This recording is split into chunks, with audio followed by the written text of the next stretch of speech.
thought to herself, "What will become of him? What will he be?"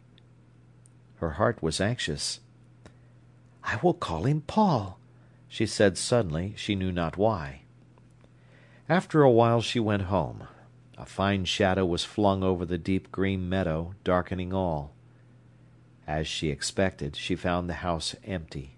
But Morel was home by 10 o'clock, and that day, at least, ended peacefully. Walter Morel was, at this time, exceedingly irritable. His work seemed to exhaust him. When he came home he did not speak civilly to anybody. If the fire were rather low, he bullied about that. He grumbled about his dinner. If the children made a chatter, he shouted at them in a way that made their mother's blood boil, and made them hate him. On the Friday he was not home by 11 o'clock. The baby was unwell and was restless, crying if he were put down. Mrs. Morel, tired to death, and still weak, was scarcely under control. "I wish the nuisance would come," she said wearily to herself. The child at last sank down to sleep in her arms. She was too tired to carry him to the cradle. "But I'll say nothing, whatever time he comes," she said. "It only works me up. I won't say anything. But I know if he does anything it'll make my blood boil," she added to herself.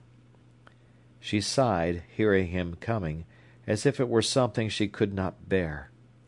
He, taking his revenge, was nearly drunk. She kept her head bent over the child as he entered, not wishing to see him. But it went through her like a flash of hot fire when, in passing, he lurched against the dresser, setting the tins rattling, and clutched at the white pot knobs for support. He hung up his hat and coat, then returned, stood glowering from a distance at her, as she sat bowed over the child. "Is there nothing to eat in the house?" he asked, insolently, as if to a servant. In certain stages of his intoxication he affected the clipped, mincing speech of the towns. Mrs. Morel hated him most in this condition. "You know what there is in the house," she said, so coldly it sounded impersonal. He stood and glared at her without moving a muscle. "I asked a civil question, and I expect a civil answer," he said affectedly. "And you got it," she said, still ignoring him. He glowered again. Then he came unsteadily forward. He leaned on the table with one hand, and with the other jerked at the table drawer to get a knife to cut bread. The drawer stuck because he pulled sideways. In a temper he dragged it, so that it flew out bodily, and spoons, forks, knives, 100 metallic things, splashed with a clatter and a clang upon the brick floor.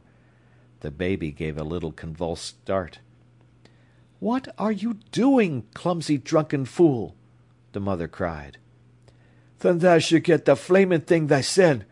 Thou should get up, like other women have to, and wait on a man." "Wait on you? Wait on you?" she cried. "Yes, I see myself." "Yes, and I'll learn thee thou's got to. Wait on me. Yes, thou shalt wait on me." "Never, my lord. I'd wait on a dog at the door first." "What? What?" He was trying to fit in the drawer. At her last speech he turned round. His face was crimson, his eyes bloodshot. He stared at her one silent second in threat. "Pfft!" she went quickly, in contempt. He jerked at the drawer in his excitement. It fell, cut sharply on his shin, and on the reflex he flung it at her. One of the corners caught her brow as the shallow drawer crashed into the fireplace. She swayed, almost fell stunned from her chair. To her very soul she was sick. She clasped the child tightly to her bosom. A few moments elapsed. Then, with an effort, she brought herself to. The baby was crying plaintively. Her left brow was bleeding rather profusely. As she glanced down at the child, her brain reeling, some drops of blood soaked into its white shawl, but the baby was at least not hurt. She balanced her head to keep equilibrium, so that the blood ran into her eye. Walter Morel remained as he had stood, leaning on the table with one hand, looking blank. When he was sufficiently sure of his balance, he went across to her, swayed, caught hold of the back of her rocking-chair, almost tipping her out. Then, leaning forward over her, and swaying as he spoke, he said, in a tone of wondering concern, "Did it catch thee?" He swayed again, as if he would pitch on to the child. With the catastrophe he had lost all balance. "Go away," she said, struggling to keep her presence of mind. He hiccuped. "Let's look at it," he said, hiccuping again. "Go away," she cried. Let me look at it, lass." She smelled him of drink, felt the unequal pull of his swaying grasp on the back of her rocking-chair. "Go away," she said, and weakly she pushed him off. He stood, uncertain in balance, gazing upon her. Summoning all her strength, she rose, the baby on one arm. By a cruel effort of will, moving as if in sleep, she went across to the scullery, where she bathed her eye for a minute in cold water. But she was too dizzy. Afraid lest she should swoon, she returned to her rocking-chair, trembling in every fibre. By instinct she kept the baby clasped. Morel, bothered, had succeeded in pushing the drawer back into its cavity, and was on his knees, groping, with numb paws, for the scattered spoons. Her brow was still bleeding. Presently Morel got up and came craning his neck towards her. "What has it done to thee, lass?" he asked in a very wretched, humble tone. "You can see what it's done," she answered. He stood, bending forward, supported on his hands, which grasped his legs just above the knee. He peered to look at the wound. She drew away from the thrust of his face with its great moustache, averting her own face as much as possible. As he looked at her, who was cold and impassive as stone, with mouth shut tight, he sickened with feebleness and hopelessness of spirit. He was turning drearily away, when he saw a drop of blood fall from the averted wound into the baby's fragile, glistening hair. Fascinated, he watched the heavy, dark drop hang in the glistening cloud, and pull down the gossamer. Another drop fell.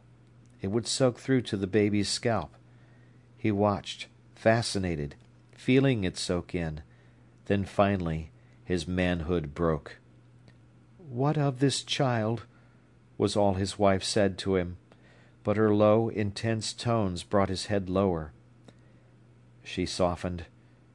"Get me some wadding out of the middle drawer," she said. He stumbled away very obediently, presently returning with a pad, which she singed before the fire, then put on her forehead, as she sat with the baby on her lap. "Now that clean pit scarf."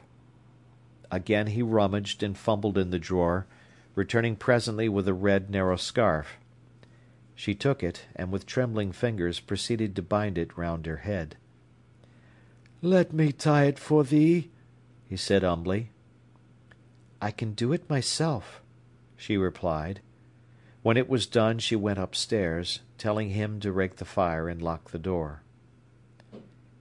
In the morning Mrs. Morel said, "I knocked against the latch of the coal place when I was getting a raker in the dark, because the candle blew out." Her two small children looked up at her with wide, dismayed eyes. They said nothing, but their parted lips seemed to express the unconscious tragedy they felt. Walter Morel lay in bed next day until nearly dinner-time. He did not think of the previous evening's work. He scarcely thought of anything, but he would not think of that. He lay and suffered like a sulking dog. He had hurt himself most, and he was the more damaged because he would never say a word to her or express his sorrow. He tried to wriggle out of it. "It was her own fault," he said to himself. Nothing, however, could prevent his inner consciousness inflicting on him the punishment which ate into his spirit like rust, and which he could only alleviate by drinking.